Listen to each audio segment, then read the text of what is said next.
شروع میں مردہ شخص کو یہ احساس نہیں ہوتا کہ وہ مر گیا ہے۔ وہ خود کو موت کا خواب دیکھتا ہوا محسوس کرتا ہے۔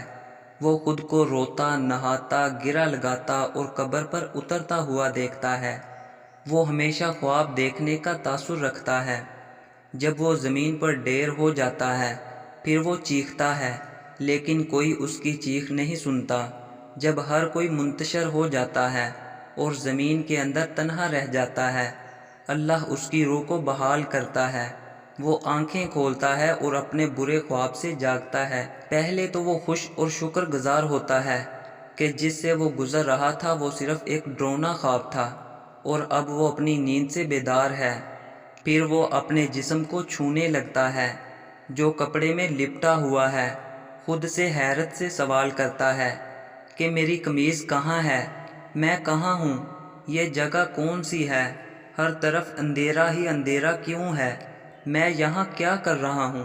پھر اسے احساس ہونے لگتا ہے کہ وہ زیر زمین ہے، اور جو کچھ وہ محسوس کر رہا ہے وہ خواب نہیں ہے۔ اسے احساس ہوتا ہے کہ وہ مر گیا ہے۔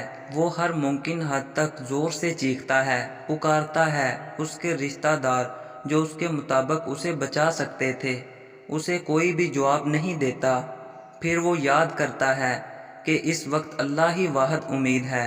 وہ اس کے لیے روتا ہے اور اس سے معافی مانگتے ہوئے اسے التجا کرتا ہے، یا اللہ، یا اللہ مجھے معاف کر دے، یا اللہ۔ وہ ایک ناقابل یقین خوف سے چیختا ہے جو اس نے اپنی زندگی کے دوران پہلے کبھی محسوس نہیں کیا تھا۔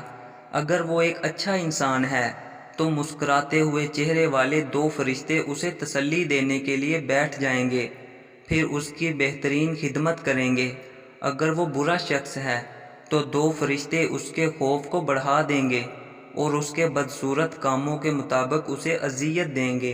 اے اللہ، میرے ماں باپ، بیوی، بچوں اور میرے خاندان اور دوستوں، عزیز رشتہ داروں کے تمام صغیرہ و کبیرہ گناہ معاف فرما اور ہمیں ایمان پر موت نصیب فرمانا۔ آمین ثم آمین۔